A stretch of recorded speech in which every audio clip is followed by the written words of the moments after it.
What is up, everybody? Sorry about that. Had some tech issues. Had to reboot the whole computer. I don't know what it is. It feels like every 9 months there's some mysterious issue that just happens out of nowhere all the time, no matter what. Just nothing is. I don't know what's different, but StreamYard somehow will just get overrun, and then my computer acts like it's overheating. I don't get it. Anyway, thanks everybody for being here. Holly Horn and Blaze Silver Wolf are our moderators on my side, as is Lee Wolf. Lee Wolf. What's up? We're going to be doing the show with Lee Wolf in a little bit. The Lobo, we call him now. He's got a new nickname we just found out. And we are watching on my YouTube channel and Lee's YouTube channel and my Rockfin as well. So like, share, and subscribe, whatever platform you're watching on. And of course, if you're watching on my YouTube channel, make sure you follow Lee's YouTube channel. And if you're on Lee's, make sure you follow mine, because all those things help. So many wolves, somebody just put in the chat. All right, let's get into it, ladies and gentlemen.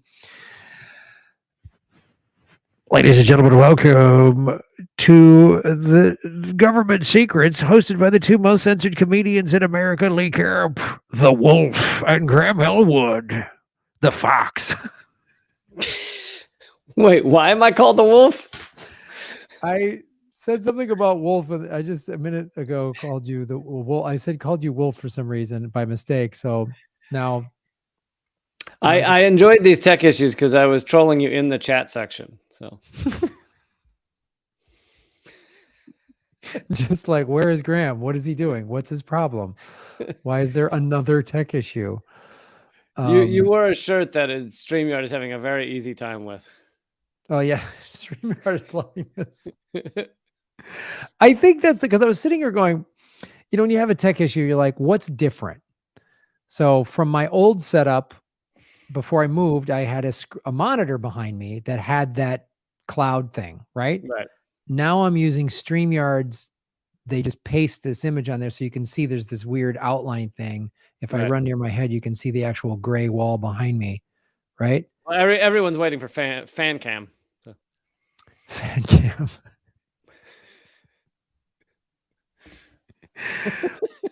So yeah, I guess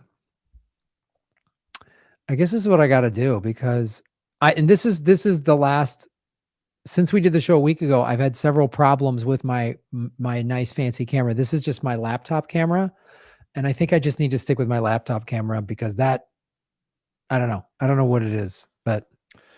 Not that we couldn't talk about this off live stream, but is it StreamYard's fault that that it can't handle your better camera?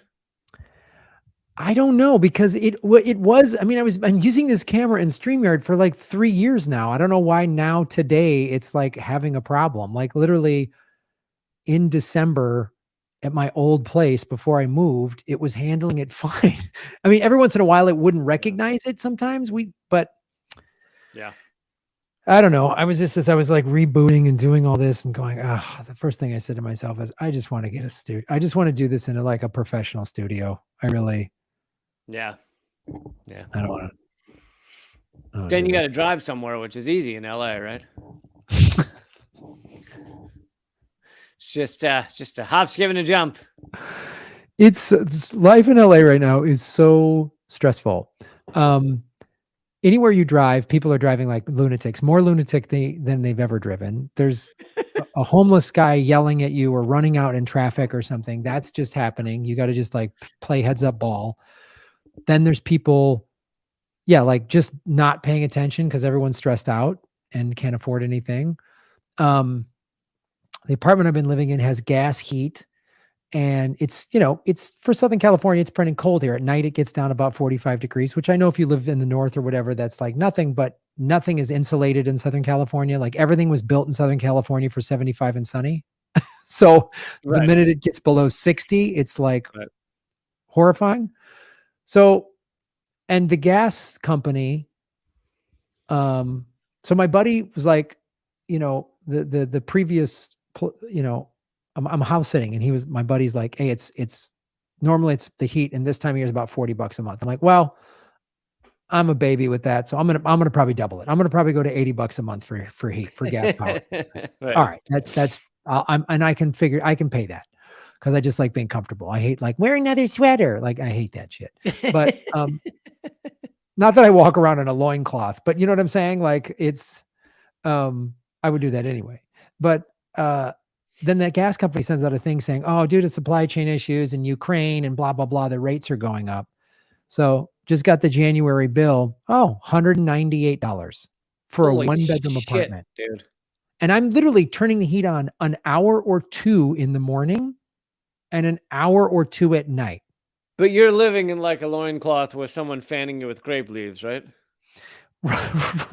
Right. And I have a blowtorch that I spray my neighbors with. So that's where most of the gas power is going. Um, Yeah, so I don't know if that's the problem, that might be but it. Yeah. that might Also, I have 35 iguanas that they prefer 99 degrees inside. So I set up a palm tree farm in the bathroom, and I don't know if that's the drain on the gas prices. speaking of keeping things in an area they shouldn't be, somehow LA has palm trees everywhere. Yeah, this mountain desert community, like California is all desert, and this like somehow who brought palm trees in? Some developer in the 30s or something went, "Yay, palm tree heaven." So yeah, there's no palm trees are not indigenous to this part of the world. Yeah. um, but all right, let's get into our first segment, Lee. We've got two big high octane segments. High octane, which is High, what they're making people drink in Hawaii. it's pretty much is what high octane is. All right, here we go. So this is government secret segment number one. Lee, I just decided because we talked a little bit about it, and it's been covered a lot by like water protector folks of the contaminated water on the island of Oahu at the Red Hill, which the brief synopsis of that, the Navy in World War II after the Pearl Harbor bombings, they said we need a bunch of reserve fuel. So they put a bunch of giant tanks underground, you know, whatever that 70 years ago, 80 years ago. And they started leaking last year, and the Navy denied it and, of course, did all of their stuff. So I just thought, as I woke up today cold and can't afford to turn the heat on, I was thinking of Hawaii, and then I thought, I bet you that's not the only military base that's contaminated water. I just had that thought. I don't know what came to me. Wow. Who paid for the gas to the light bulb that went off in your head?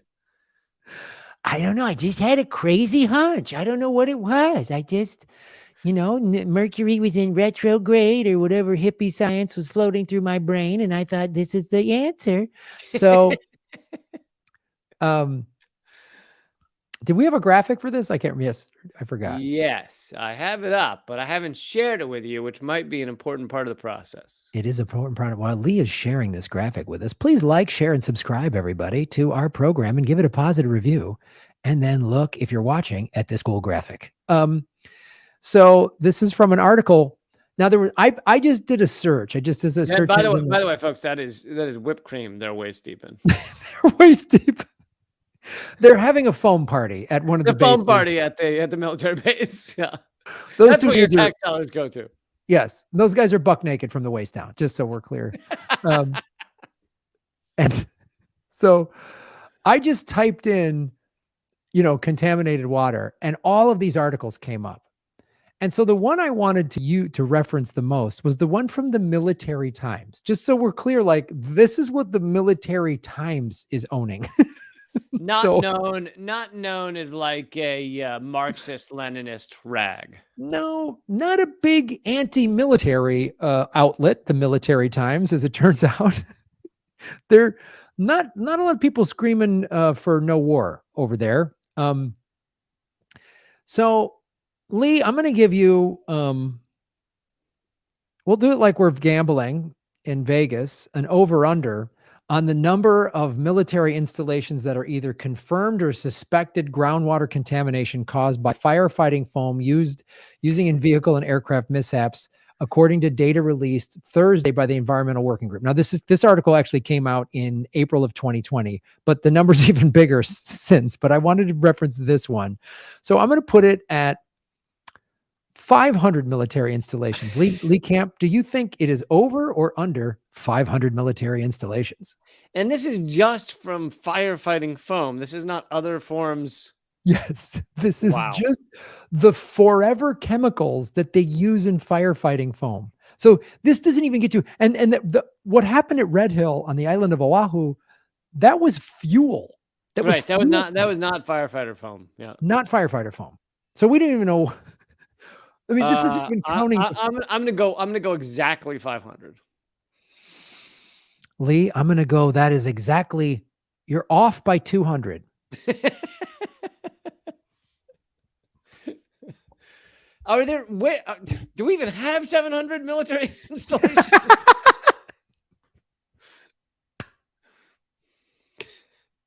Are they creating new installations just to spill firefighter foam? Yes. They just like, where can we store more of this toxic waste? Create another base, dude. I don't Just care. make a base. We'll put it there. But nobody make. So, yeah, I want to just 700. I'll read this real quick because it's, cancer linked per and I can't pronounce this, fluoroalkyl substances, collectively known as PFAS. Polyfluorobenates. Yeah, I did a segment on them once. We'll just call them PFAS. Have been that Yeah, substance. polyfluoronates. Yeah. Yeah. They have been confirmed at 328 sites, according to the Pentagon data, and are suspected on about 350 more Defense Department installations and sites. DoD officials have understood the risks of AFFF since at least the early 1970s, so they've been covering this up. When the Navy and Air Force did their own studies on the toxicity of PFAS in fish, good. So it's getting to the food supply. That's good. And early 1980s, when the Air Force conducted its own animal studies. Does this also mean that 700 military installations have had fire incidents that required foam? Probably. They've all had catastrophic fire moments. Yes. Which again, makes you feel good considering all the stories we've done recently on all of the nukes that they've lost or blew up or crashed or whatever. That's cool. Of the 14 installations, Faber added, the PFAS level measured 1 million parts per trillion in groundwater, while the Environmental Protection Agency sets a, what do you think? So they've measured 1 million parts per trillion. The EPA, what do you think the EPA's like maximum is per trillion for considered a safe level by the Environmental Protection Agency, which we know can be pretty co-opted and hijacked and they can kind of come up with their own data, but let's just use them. That's the only sort of marker we have in this country is the EPA. 6. I like where your head's at. It was 70 parts per trillion. And there's 1,000 parts per trillion in the. No, Lee. 1 million. Yeah. Jesus. So the installations are a good 930,000 parts per trillion off past the maximum safe level. No, wait. It's the maximum safe level is 70,000? No. 70. Oh, because you just said 930,000. You're right. It would be 999,000. 999,000. 930. Yeah.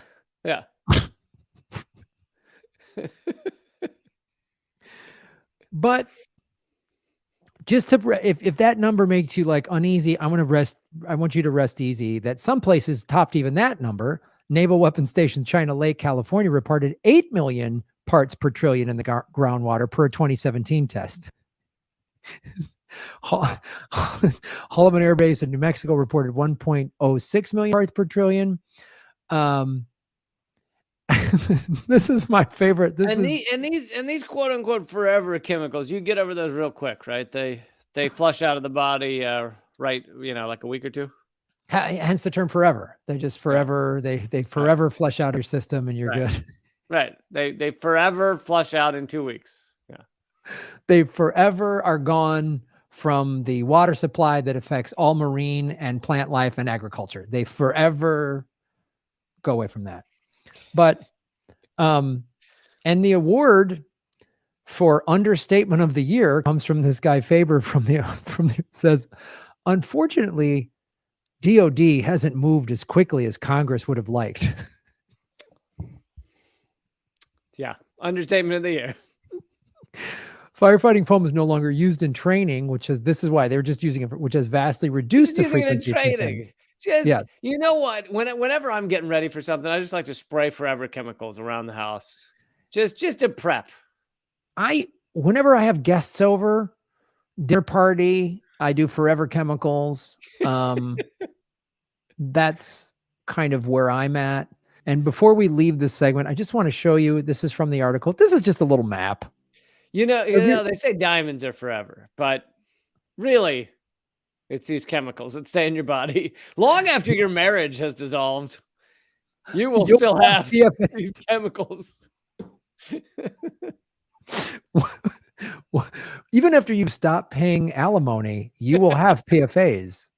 Long after your ex-wife speaks to you any longer, you will still have these chemicals pulsing through you.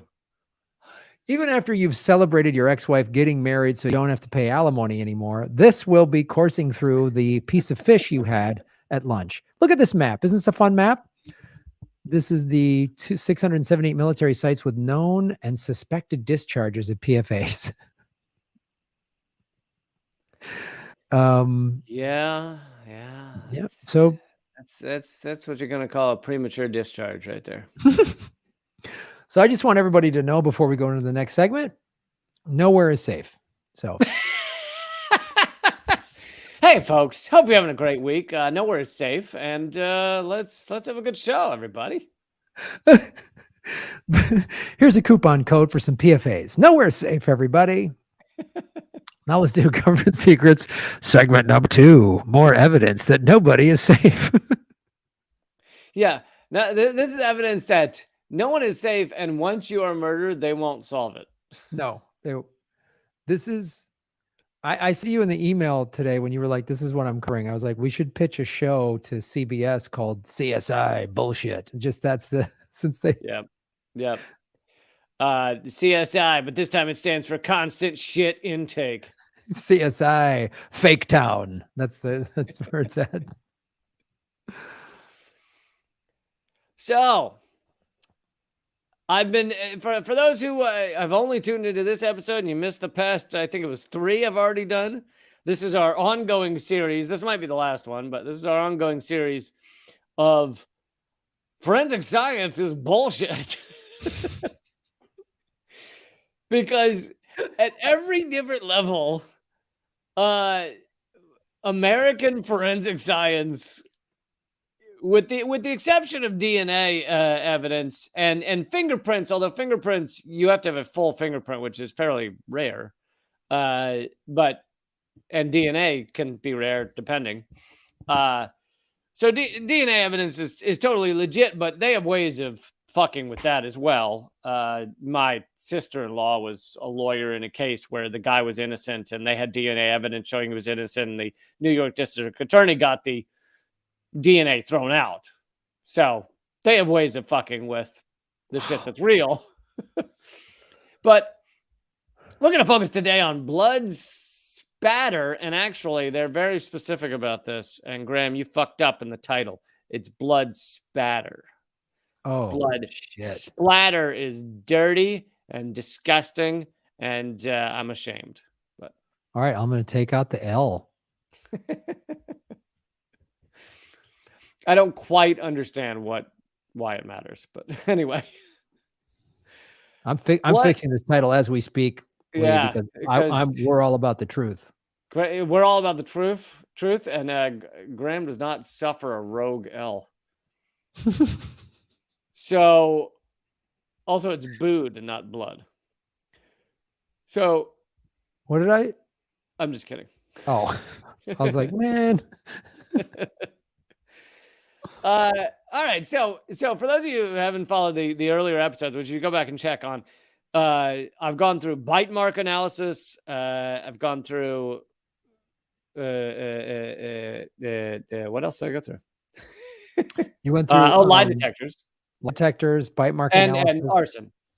And arson. Yeah, and arson science. Those are the three I've gone through. And they're crazy illegitimate bullshit, and have been used to convict people and put them in prison for their entire lives across this country, and in some cases execute them, such as the case of Cameron Todd Willingham. But anyway, modern American blood spatter analysis didn't originate in a federal, and by the way, Graham, tell me if this story starts to sound familiar. Didn't originate in a federal crime laboratory or an academic research center. It started in Corning, New York, in Herbert McDonald's basement. Decades before blood spatter analysis gained fame in TV series like CSI and Dexter, McDonald spent countless hours in his home laboratory incubating and refining the technique. Then he spent a lifetime helping it to spread through our courts and justice system. It's like every one of these things you uncover, there's just like some guy in his basement came up with some flim flam science, and then they're like, well, let's hang the whole judicial system on this guy's, I know with each one of these, it's like there's some dude who's like, I am the expert on insert dumb thing here, bite mark science. And for that reason, a lot of women should give me blowjobs out back at the courthouse. Like, that is the entire story. Well, let's not shame courthouse blowjobs, but separately aside. True. But here's the thing. Why do you think they wear robes?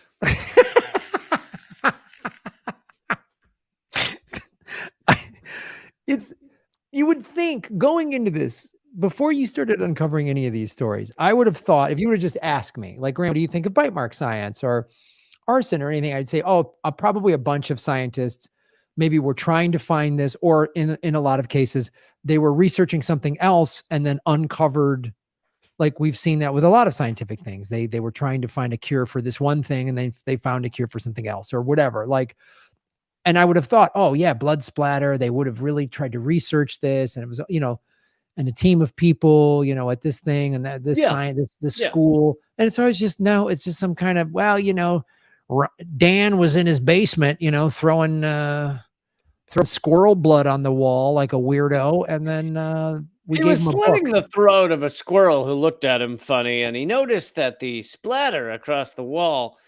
Yeah, you'd think with the number of cops we have in the country and the number of police departments, there'd be like large teams working on this shit.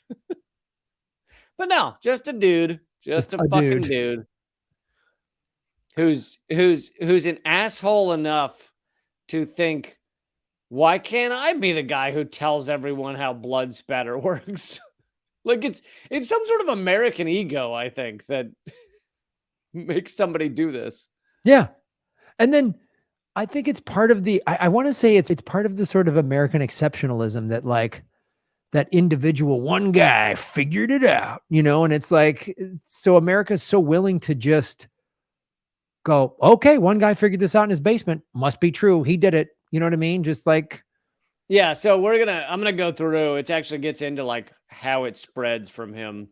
So in 1950s, he gets a graduate degree focusing on analytic chemistry. Herbert McDonald. In 1968, the focus of McDonald's career began to narrow when he testified for a defendant in a New York murder trial. Stephen Schaff had shot a former employee but claimed it was an accident. He said he was approaching the guy's car. The guy opened the door hit the gun, and the gun accidentally shot. Schaff said the victim had thrown up the door. Yeah, I said that. And it discharged accidentally. McDonald studied the crime scene, and he found blood spattered along the inside edge of the car door, an area only exposed when the door was open.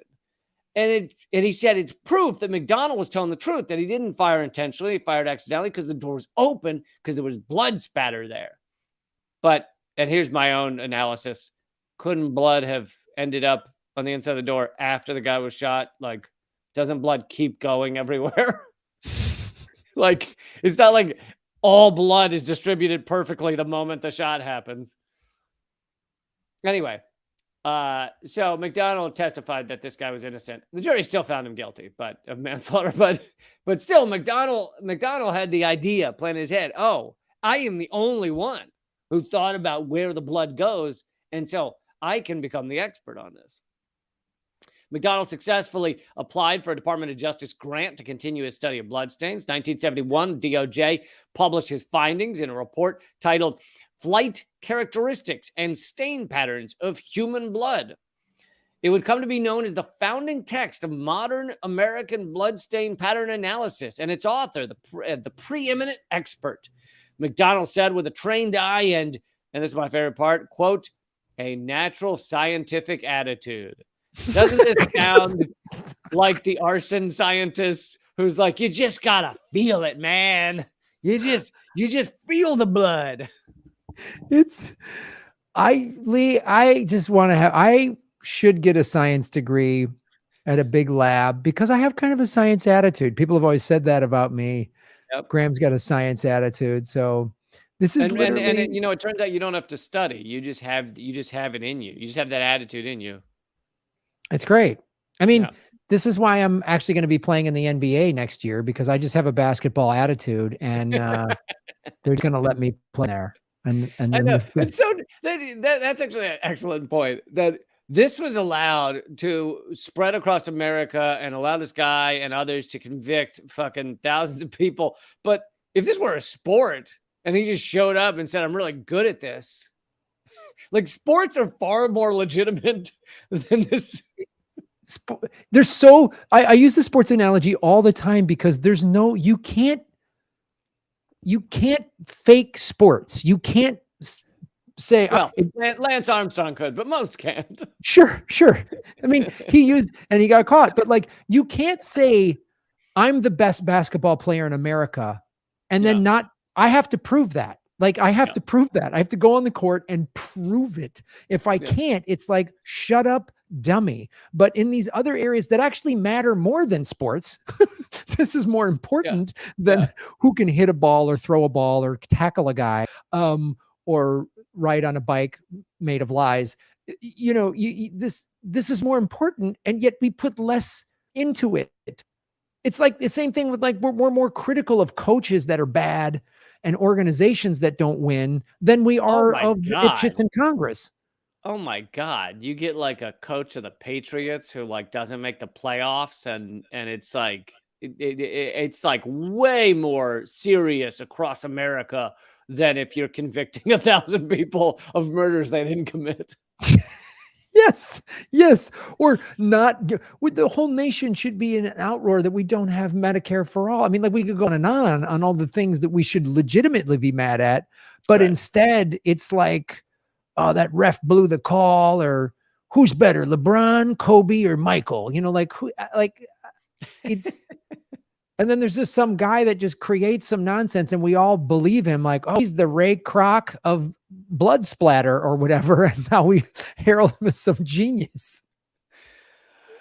So he believed with a natural scientific attitude, investigators could analyze blood stains at crime scenes to determine critical evidence, such as what was happening in the moment, like punches, shots, stabbings, etc. You know, literally walk into a scene, see blood on the floor in a certain angle and say, oh, this person was punched so hard they were bleeding, or they were stabbed and bleeding.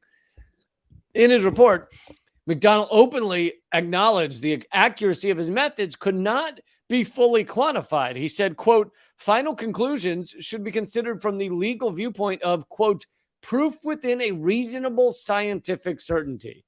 So at least at the very beginning, he's saying it's reasonable these things are true.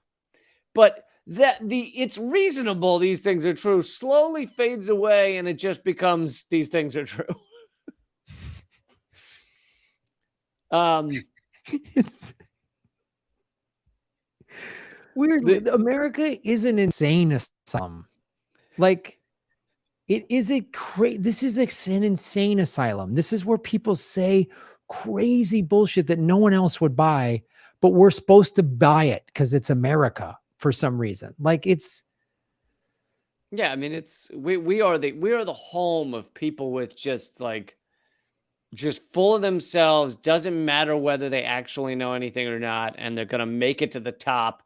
I mean, you look at Donald Trump, and it's like, I have problems with all our presidents, but Donald Trump had a different style of attitude, which was, well, yeah, it doesn't matter if I'm lying or not, as long as I'm really confident about it. Yeah, that's it. When Trump ran against Hillary, I said Hillary represents everything that's wrong in American politics, and Trump represents everything that's wrong in America. That as long as I'm confident, who cares if I'm lying?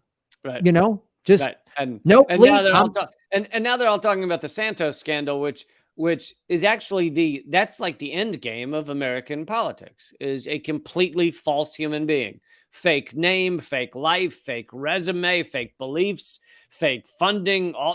There's not a thing about him that is true. But that's where we're headed. Like, that's what it is. Yeah. That's why, like Pete Buttigieg, who I think they'd love to have him in the White House because he's a former naval intelligence officer. I wouldn't be surprised if he's a closeted straight guy. You know what I mean? If he was like, hey, it's because he was like, good. dude, in today's quote unquote woke society, if you're going to be a tiny white dude, you have to have something about you that is oppressed.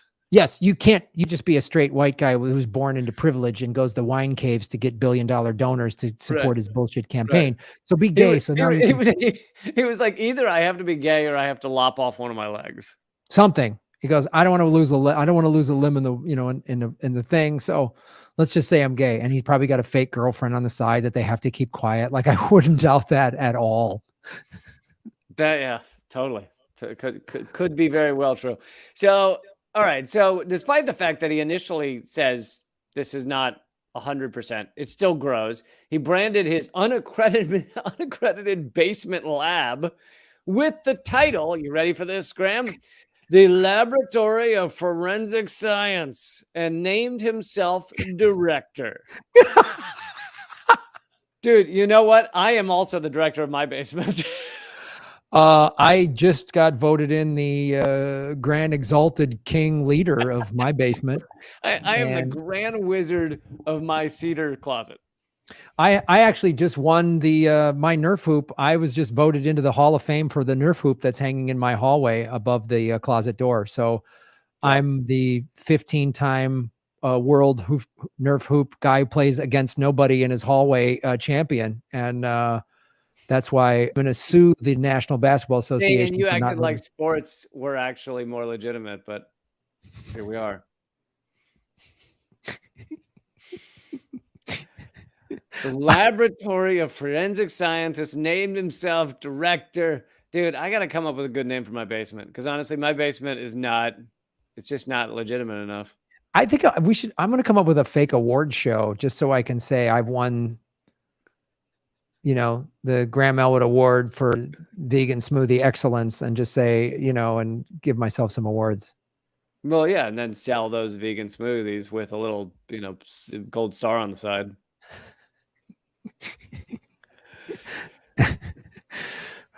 So Dr. Basement, what was his name? Dr. Basement. Dr. Basement. The Laboratory of Forensic Science, and he was the director. Okay. So McDonald would I keep adding a D to his name. McDonald would testify and publish books and articles using his official sounding moniker.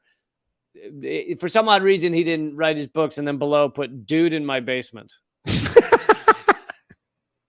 Like, literally, Lee, I would accept a diploma from Hogwarts before I would expect this fucking basement science lab. Oh, Jesus.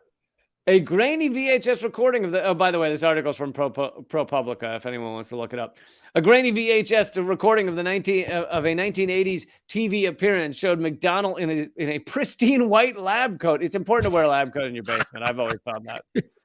If you don't have a lab coat in your basement, and by the way, if someone looks through the little garden window, that doesn't look crazy at all. You don't look like a fucking complete nutbag walking around your fake laboratory. A nutbag enough in his basement, a lab coat, but he was using all sorts of blood, often his own blood. But he's spraying, dog blood across the walls. Yeah. I'm gonna cut my own wrist and spray it against my fake science wall and see what a nutbag. This guy gets crazier and crazier. Like, well, and you know what else is like? If I were trying to fake all of America into believing I was the fucking expert on blood spatter and forensic analysis, I'd rent an office space. Exactly. I was just going to say that. Good grift, a good con. You at least have an official office with a secretary, and you go, oh, this is legit. At least that you could at least go. I would have a lab with an airlock, just for no reason, just an airlock. Yes, I would. When people would come in, I'd have the thing with the gloves to come through, and I'd say, "Can you sign the thing?" Like I would do some, and I'd take like a screen of an old like iPhone that was broken, and I'd duct tape it to the wall, and I'd tell people it was a retinal scan. Exactly, and then you could at least go, oh, I see how these people got tricked. This guy was a really good con artist, but these guys were like, no, he's in his basement throwing mutton chops on the wall and seeing which sticks. I'd like to point out, you're making him sound bad. These were uncooked mutton chops. Okay, and maybe that's part of his tenderizing process, and he did eat them so he's not wasting meat. But cooking... By the way, the meals after his experiments were amazing. No, he's a great cook. I'm not judging his cooking. I mean, because he actually went to a real cooking school. Oh, the cooking training was far more intense. He went to an actual cooking school. He didn't just go to his buddy's basement and say, this is the official fucking supreme mutton chop throwing culinary arts institute of Omaha, wherever he's from. So this 1980s TV appearance, the cameras captured charts covering the laboratory walls and a battery of expensive-looking scientific experiment resting on the white countertops in his basement. So let's be real. He just bought like tubes and whatever he had in his garage, like a bike pump, and just taped it together. It was a broken microscope. Yeah. And just gave him like Dr. Seuss sounding names, like this is a blood smorgasbord tang or something. And and then when the officials came, oh, this is real. And then just grab charts and graphs. Like, how duped are Americans so easily? I mean, you can't argue with that. So McDonald quickly realized that the police department liked having their own in-house experts on something like this. He said, quote, I must have got good reviews because they kept asking me, would I teach this for them? So, he does a couple of testifying in court cases, and then there's police departments across the nation saying, will you train us on this? Which also says something about the police departments. They're willing to be duped on this garbage. They're just like, fucking tell us feed us bullshit. They're like Seymour in whatever, the Feed Me Seymour in Little Shop of Horrors, except it's bullshit. Just give me bullshit.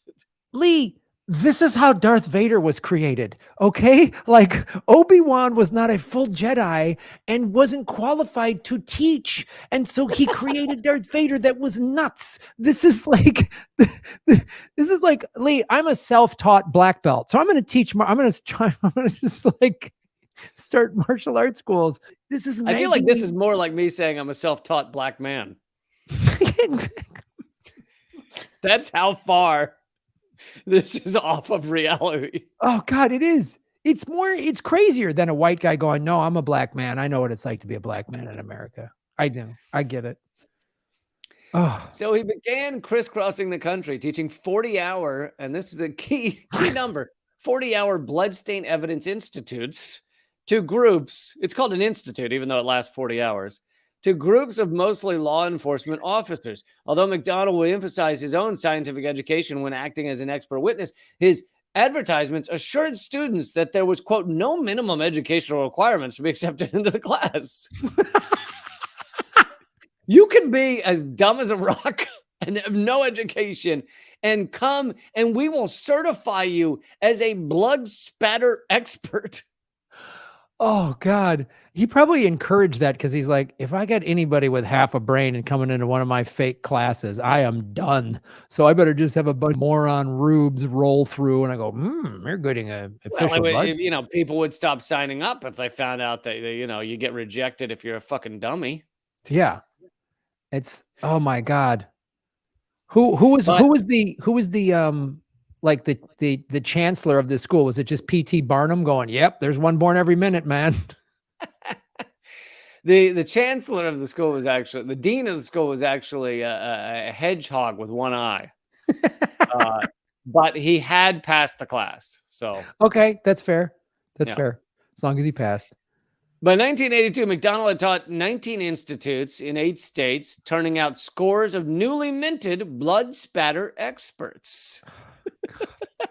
So, I mean, think about the level. You know how, I can't remember if I used this reference before, but there was that movie with Michael Keaton, Multiplicity, where he copies himself and he gets dumber and dumber, which you couldn't make that movie nowadays because he ends up being retarded at the end. And apparently that is just hilarious. That is just tons of laughs to have a retarded Michael Keaton. Sorry, mentally challenged Michael Keaton.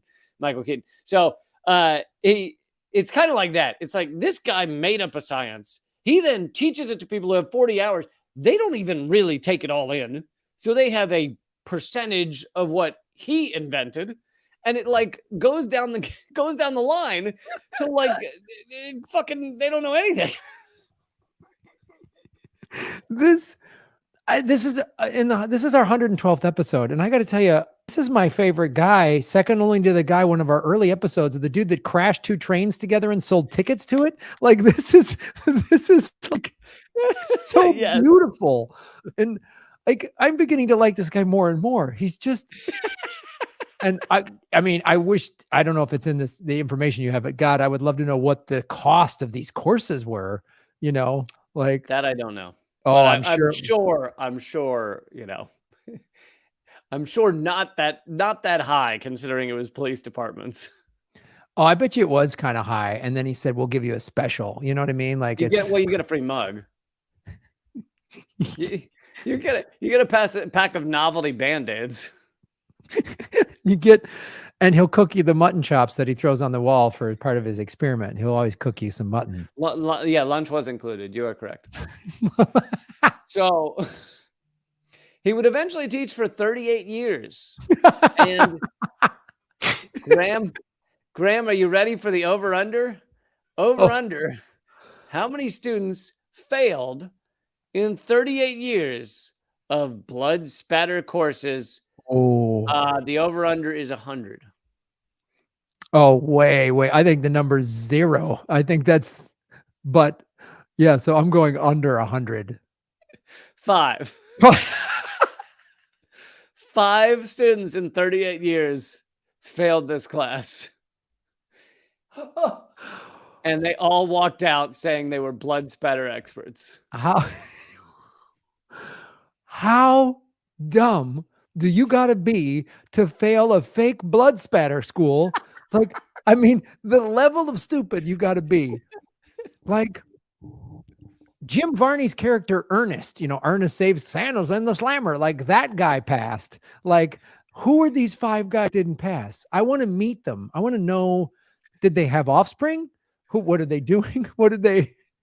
When their career in fake blood spatter science didn't pan out, what was their backup job? I wonder if he failed them for like other reasons. Like they were sitting there like, do we get to touch blood? I don't think that would be, this guy doesn't sound like that would be. That would be a problem.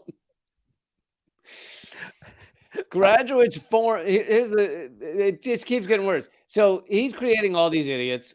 They then go out and create his graduates formed the International Association of Bloodstain Pattern Analysts in 1983. Oh, So now it's an organization. oh Now my it's an God. association. In the span of about a decade, McDonald had created an industry in which he became the reigning expert.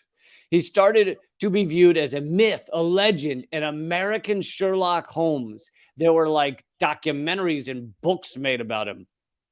In murder cases, he was viewed as almost holy. At a coroner's inquest, a coroner introduced McDonald's testimony by saying, quote, "We have not called another expert of your caliber because we don't have another expert of your caliber that we know of."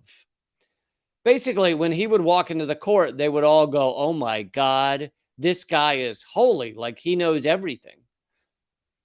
Honestly, they literally viewed him as like the modern version of Sherlock, where anyone walks in a room and he can look at you for 3 seconds and go, "That hair coming out of your nostril, that means that you murdered someone the last 3 days." Like, Wow. And it he was again, actually, go ahead. I just want to say again, I think this very much obviously this guy's ego just went nuts. And so Yeah, he yeah. let this happen. And then everybody stroking him and telling me he's genius. There's no way he's gonna say, I cooked this up in a basement, and probably legitimately believed what he was doing, believed his science. Well, I And think, as we saw in his initial report, when he wasn't famous, he wasn't this prophet. He said it's reasonable certainty, but then everyone's fawning on him, and all of a sudden he's like, "Yeah, I am a prophet." right. And that's so seductive. That's such a seductive thing.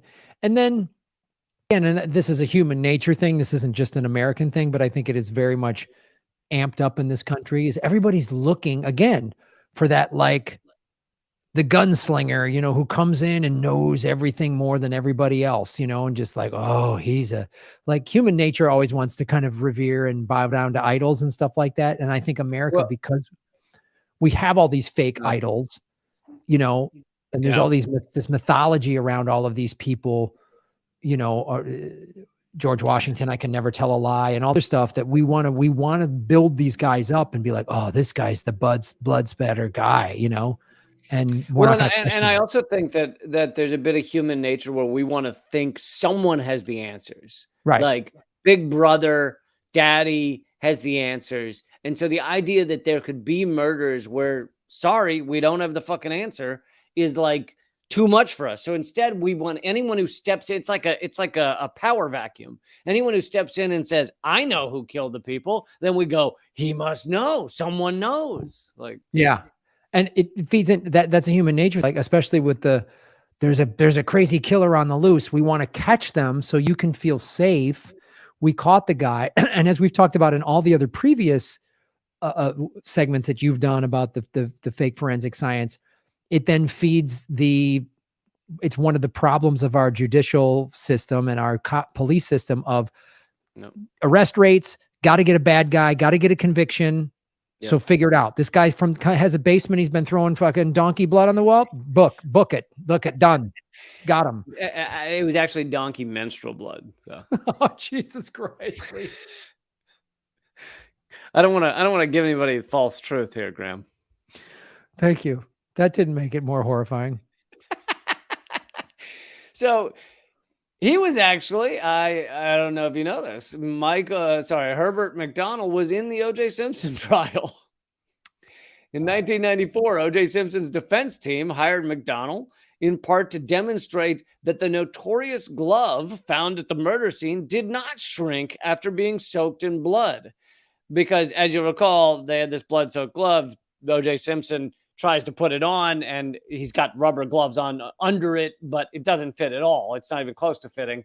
And he goes, and of course, that was Johnny Cochran's famous line: "If the blood doesn't fit, if the glove doesn't fit, you must have quit." And of course, in many ways, that line may have gotten O.J. Simpson off. Probably did get him off. So McDonald was pretty important, and he came in and he said, on the stand, he said, so I took an identical glove that fit me. I covered it in my own blood. I then dried it out, and I looked at I tested the size again, and it stayed the same size. So here was this Blood Spatter God, saying he had done a test on the glove and it could not shrink.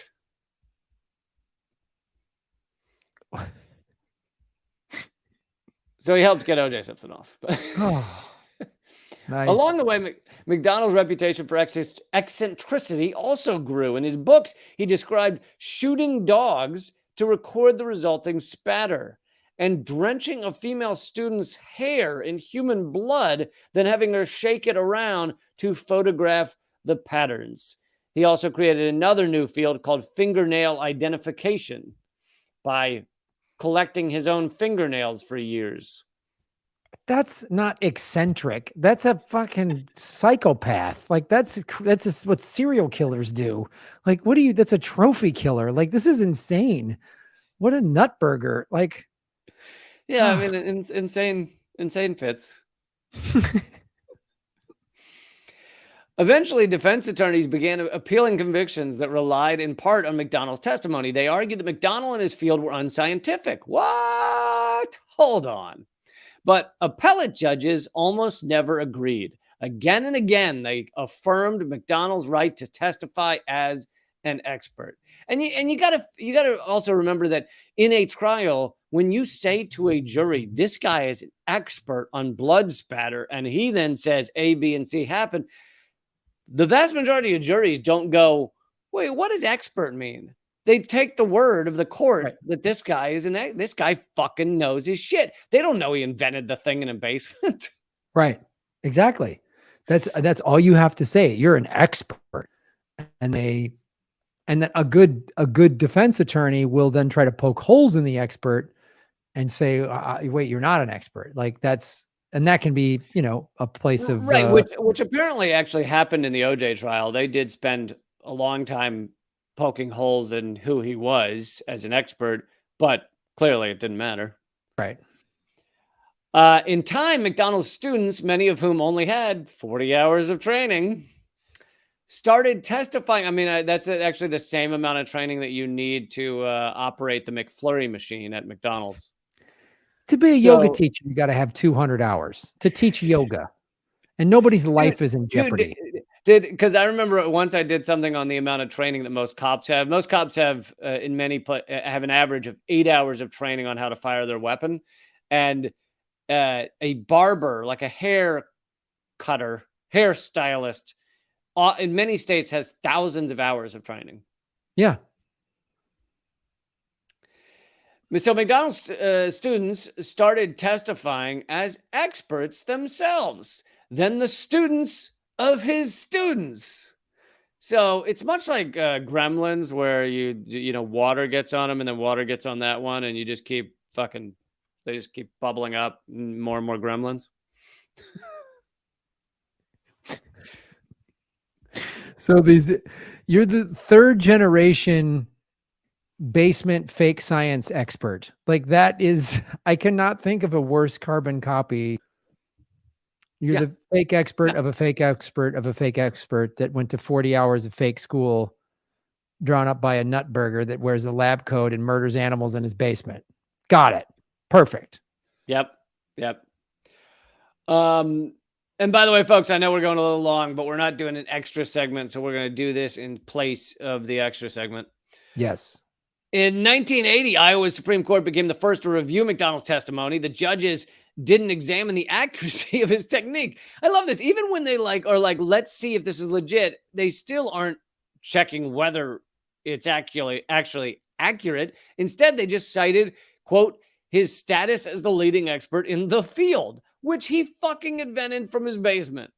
Finding his testimony reliable, they noted McDonald's discipline had, quote, national training programs, national and state organizations for experts in the field, the holding of annual seminars, and the existence of specialized publications. Like, literally, they just said, you've created a lot of bullshit based on your bullshit, so that makes you legit.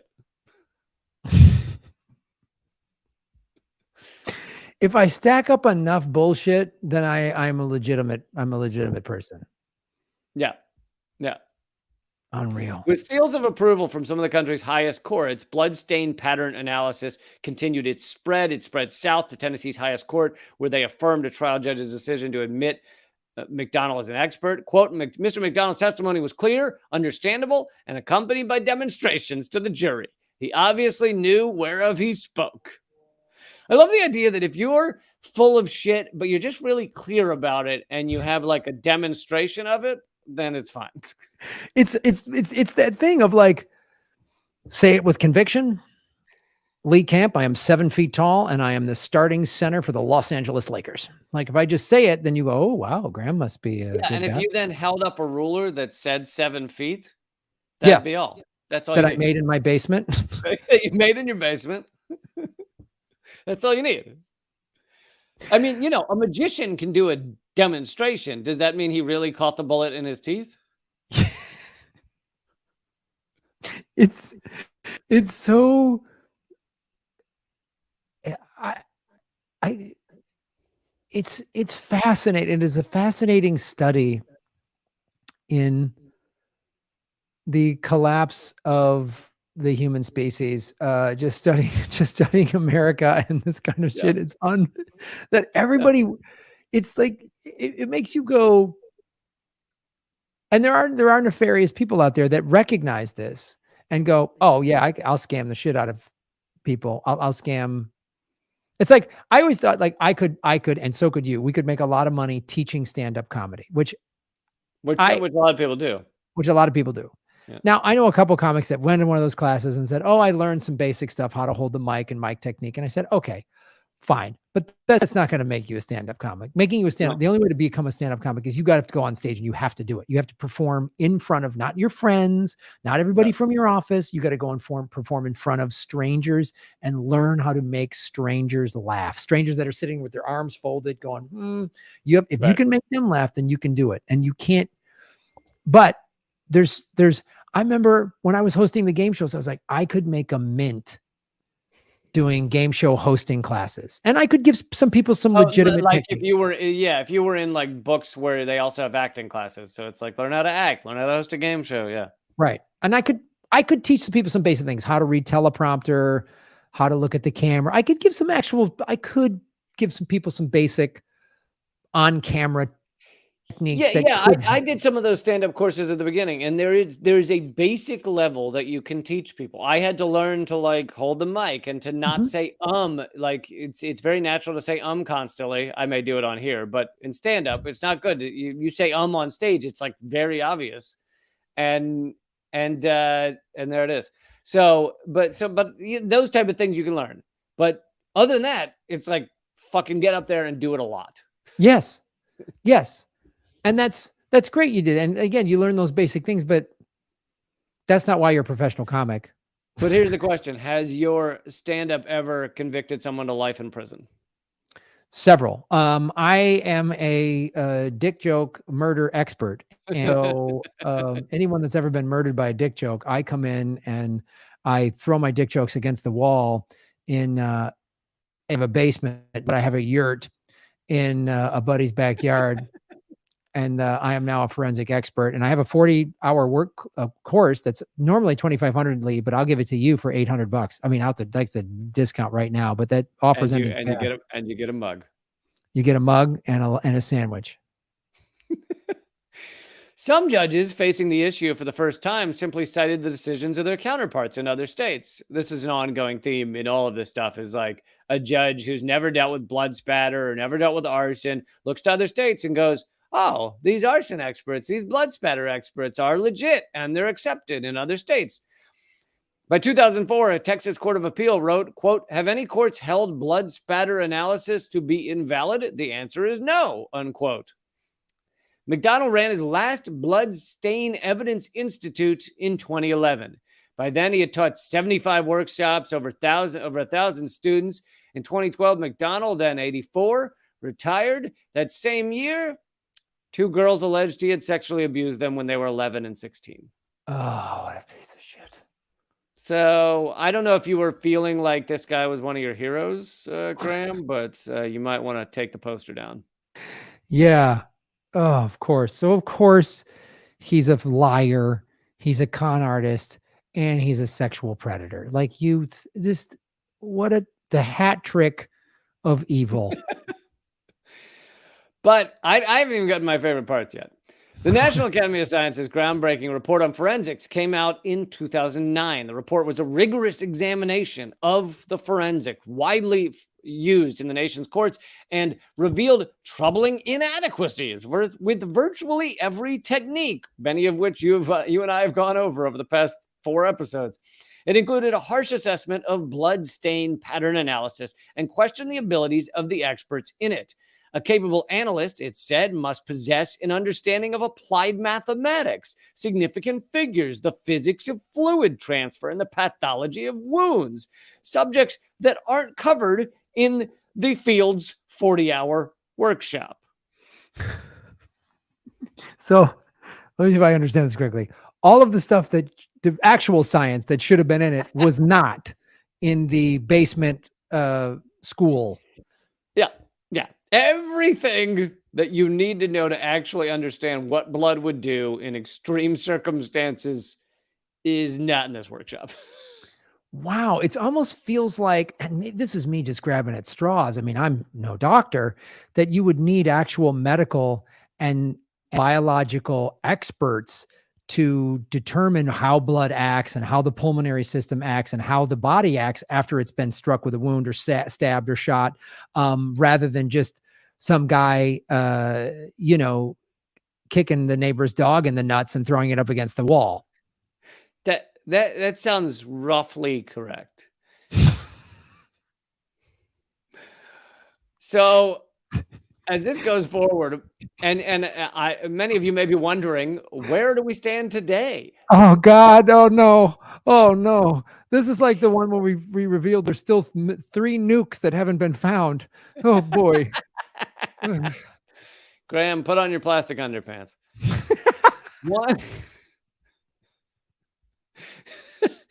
I don't, just to be safe, I use recycled saran wrap as my plastic underpants. Just carbon footprint, Lee. Carbon footprint. It's a good call. It's a good call.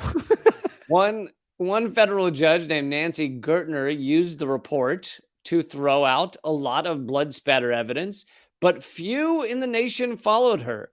She later said the failure of the report to take hold in the courts was an institutional failure. Lawyers failed, trial judges failed, appellate judges failed. Precedent, she said, quote, precedent is like a child's game of telephone. You start off saying something, you whisper it down the line, and you continue to whisper it, even if it no longer makes any sense. Which is what we're doing with blood spatter analysis. Oh my God. But the Justice Department and other federal agencies began doling out millions to researchers who would actually look into the scientific reality of forensic disciplines. Daniel Attinger, a fluid dynamics specialist, and his team won a grant of over $630,000 from the DOJ to actually study what blood would do in these circumstances. In 2013, Attinger published his first blood spatter paper in the journal Forensic Science International. The paper showed that the hypotheses that underpin blood stain pattern analysis remained largely untested. So his paper basically said, yeah, everything is pretty untested. And it said analysts' assumptions and errors could make their conclusions rife with uncertainty. Here's my favorite part of this entire thing, Graham. I'm kind of like the crazed glass experiment in the last one. Analysts throughout all of this time, however many years, of blood spatter experts, knowing after their 40 hours of work and after this guy's 80 years, Herbert McDonald's 80 years of studying this stuff and saying, here's where blood would go, here's how it would spray, it would go across the wall like this. When tested in 2013, analysts, they found that these experts, including McDonald, failed to properly account for gravity when using blood stains to calculate victims' locations. They didn't account for gravity. I mean, I don't mean to play advocate here, Lee, but is gravity that big of a deal? I mean, is it like... Well, Graham, I will say that often if I cut myself in the kitchen, it hits my neighbor 3 doors down. I mean, look, a lot of us live or work in a zero gravity environment. So it's hard to say where the blood's going to land after you get cut. Like it could float around. It could oh, this is this is not the first time we've done a story where all it took was one or two people early on in the process to go, wait. Like, Right. hold on. All it took was one person to go in any sort of position of authority to go, wait a minute. That's all. But Graham, the dude had on a lab coat. No, I get it. And the lab You coat can't trumps all. You can't stop a man with a lab coat. No, it is a zenith. It is something you cannot prevent or stop. Once a lab coat comes rolling in, that's it. I mean, that is it. They also assumed things about how speed influences blood patterns that had never been scientifically proven. A review of Attinger's research reveals some investigation of fundamental questions like trajectories of blood in flight, but his experiments are highly simplified and extremely specific, which is often how you need to begin in scientific research. And so they haven't actually helped in the complex problems faced in crime scenes. Such studies frustrate forensic experts like Ralph Ristenbat, who said, these are great academic studies, but what do they lend to the real world problems? Like he'd show, like their studies show, like here's how blood stains a military grade material, fabric or what, like so specific that it's like, well, this doesn't help us solve a murder. But my response to that dude would be, maybe we don't have the answers yet. Like, I don't know can sometimes be the answer. Hey, the blood shot across the wall. Does that mean she was stabbed at this angle or that angle? And did she know her attacker? Maybe we just fucking don't know. Yeah. We don't have, it's what this should be. I'm sorry to speak out of turn here, but I would think that the whole purpose of the scientific method is if we don't have enough data, then we cannot come to a conclusion. Like, yeah, you can't, if the data is not there, then there's not enough data. We need more data. We need more science. We need more research. We need more experts who don't have basement fake labs, but like actual, yeah. and you need a team of them. Again, you never hang science on one person. You never hang it on them. That's why you put it up for when they say peer reviewed, it means other medical scientific experts in that field who don't know you personally per se, come in and go through your work and double check it. That's how that works. What they did is the equivalent of somebody writing a book, not having an editor. And then when people go, hey, there's a bunch of spelling and grammatical errors, they go, no, that's the new language. My spelling was right. I use 15 commas per sentence. That's totally acceptable. But there was hardly anyone even saying, look at all those spelling errors, because this guy was viewed as a god. And so they were just like, no one would even mention the spelling errors. Right. Yeah, you're right. That's a great point. They just read this thing misspelled and went, looks good to me. I love the way he spells. He just feels it. He just feels his own spelling and his own grammar. And it's amazing. So Attinger, who seemed to be the breath of fresh air in that he was going to actually show us the scientific view on these things, is now part of the very industry he was hired to scrutinize. In 2015, he co-taught an advanced bloodstain pattern analysis course to members of the Las Vegas Police Department. His partner was Craig Moore, a retired officer who co-authored his blood spatter article and was a student of McDonald.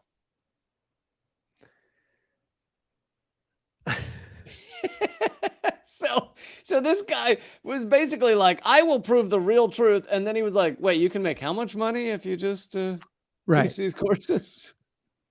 Oh, this is what's great about capitalism. It just makes everybody suspect to selling out. Everybody. Yeah. Yeah. Everybody's, I mean, if MSNBC called me today and said, Graham, you want to do a show, but you can't talk about how bad the Democratic Party is, I'd be like, no way. And they're like, here's $30 million. I'd be like, absolutely. When do I start? Yeah. I'd be like, I'll do Democrats suck on weekends on my podcast, but Yeah.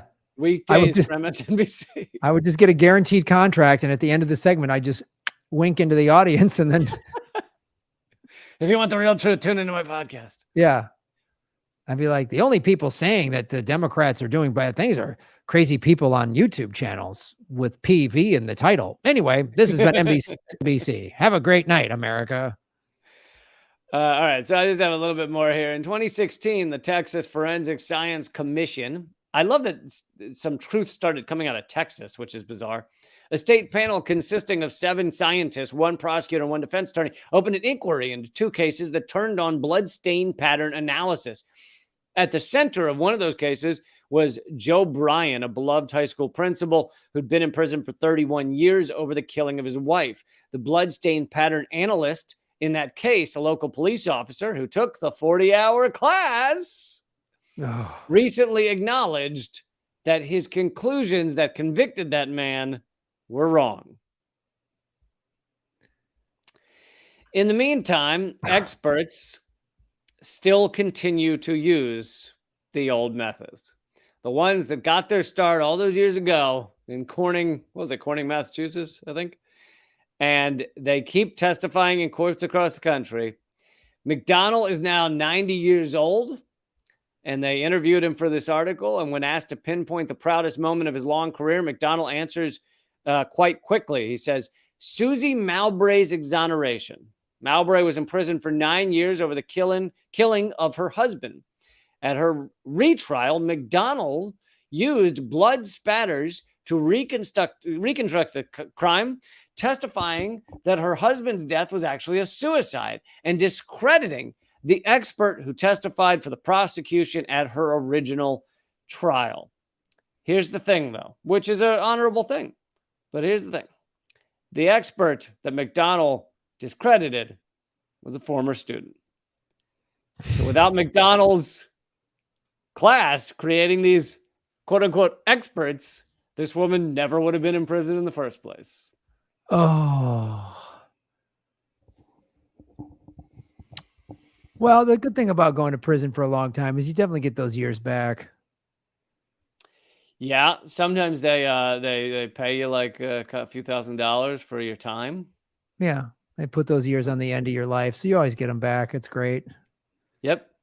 And so, yeah, if anybody wants to go off and watch their episode of CSI tonight. I think I've in the last couple of days, I got a good buddy of mine who's like, I stopped watching TV, no Netflix, no nothing. And he's like, I feel better and I feel more productive.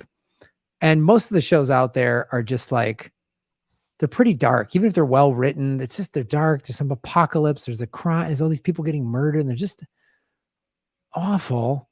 And even then, the quote unquote good guys, like the protagonists, just like murder a lot of folks. Yeah.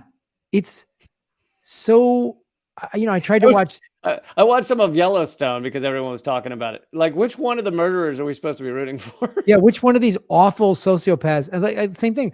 I started watching Mayor of Kingstown. I'm like, this is, yes, they're good acting and well written, but I don't want to root for this. He's the kind of corrupt. And eventually, if he murdered someone like 3 episodes ago, you forget, and you're like, well, he hasn't murdered anyone in a while. Yeah. And then everyone's like, oh, you got to watch The Last of Us. Oh, great. Another zombie apocalypse.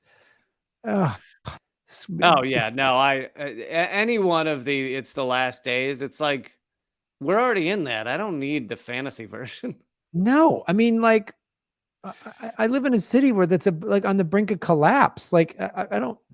So, and now I can't even, after these 4 episodes you've done, I'm like, I can't even watch these forensic science shows. I can't even watch a good detective show anymore. Like, I'm out. So I think I'm literally like, I might watch a little Sports Center just to see what's going on in the sports world. And then, you can be like, at least you're more legitimate than forensic science. I'm more legitimate than forensic science. Like that, like the sports you're watching Way more legitimate. Way more legitimate. Even if the games are rigged, you know what I mean? Even if they're like, we need New York to win because they get better ratings or whatever they're doing. Like, even if they're doing that, it's still these guys are playing well. Good for them. They're trying to score. Great. And I'm going to read more books because I'm done. And it's like no one on that court just told everyone he had a basketball, whether he did or not. Like, oh yeah, I scored 100. He just walked down. He said, I scored 100 points. Yeah. Like, they had to see something. They had to see the 100 points. They had to see the 50 baskets go in. They had to see it. He didn't just come in and say, no, I scored 100 points. Where? In my basement. Oh, all right. You're the scoring champ. There you go. In my basement. In my basement while I was stabbing a squirrel. Well, I was setting a squirrel on fire and throwing it against the wall, counting in gravity because I'm an idiot. Oh, goodness. Lee, this was a supercharged episode. Yes, it was. Super length episode, everybody. Hope you'll reward us for our effort by joining at patreon.com/government secrets. Yes, we're not doing a bonus segment today because this is a long episode, but yeah, join Government Secrets. I'm also going to be announcing some tour dates. I just got booked in Phoenix May 11th. I just put that on my Twitter, which is at Graham Elwood, but it'll be on grahamelwood.com. And I've got Tucson locked in on May 12th, and those tour dates will be up soon. And I'm also working on some shows in Hawaii. So as I'm getting more tour dates, I will put those on my calendar for all of you. And folks, I have all kinds of live stream stuff going on. Today I interviewed the musician, rocker James Kennedy. It's all at leecamp.net. So I hope you will check that out. Right on. This has been Government Secrets, episode 112. You contaminated forever foam from the military and fake blood spatter by a nutbag serial killer in his basement. Like, this guy was the Ed Gein of forensic science. He only killed dogs mainly. You're right. Or John Wayne Gacy, that they found all these dead bodies in his basement dressed up as a birthday clown. Like, this guy is that. That's who this guy is. So if he was going across the country teaching police departments how to dress up like a birthday clown and kill kids and storm in their crawl space, he would be the expert on that. Which I'm sure that guy's out there. So all right, everybody, I will see you next week. And thanks, man. Thanks, guys. Like, share, subscribe, positive comments on wherever you're watching or listening. And we appreciate that. Thanks, everybody. See you later, Lee. Later. All right. Denver Attaway, we save our anger for the important stuff like sporting events and celebrity drama. Yeah, you got that right. That is so right. All right. We had 73 likes on mine. Lee had a couple more. We had a bunch of people watching combined on all of the live streams, which is awesome. Thank you, everybody in the chat. Thank you to Blaze Severwolf and Holly, our radars. And I will be live again Monday. Looking like we've been doing Mondays at 5 Pacific, 8 o'clock Eastern. That seems to really work. So check that out. Where's Saki? I'm trying to do more with Saki. I really want to do this show in front of a live audience. I would love to do like a weekly hour-long show that's a combination of format-wise, not necessarily content-wise, of like Bill Maher and like Last Week Tonight. You know what I mean? Where I do segments, political stuff, but they're a little more comedy based, some serious segments, maybe have a roundtable panel discussion with people about a certain issues or have a guest or two, and then just do some flat out sketches like Saki and Granny Petrol and all that stuff, because they're comedy sketches, but they're politically, those characters are political. So that's kind of what I'm working on. But working on the tour dates and having the special come out March 2nd. That's really what I'm working on. So that's what we're working on. Yeah, dark and hardcore is unhealthy. It's not good for my mental health to be watching all that shit. It's too dark. All right, everybody. Yeah, all that American violence shit. Yeah, it's pretty nuts. Okay, everyone. Thank you so much for joining us on Lee's channel, on Mai's channel, and on the Rockfin. Support what we're doing at patreon.com/government secrets or /government secrets. You see it right there. And even though we're not doing a segment today, if you join Government Secrets Patreon today, all of the bonus segments, there's 24 of them, are all on there. You get all of them as a back catalog. And then some of the tiers, if you want some cool merch, the only place to get Government Secrets merch is at the Patreon channel. So you can get a Government Secrets sticker, a t-shirt, or a mug. So check those out. And thanks, everybody. Boom.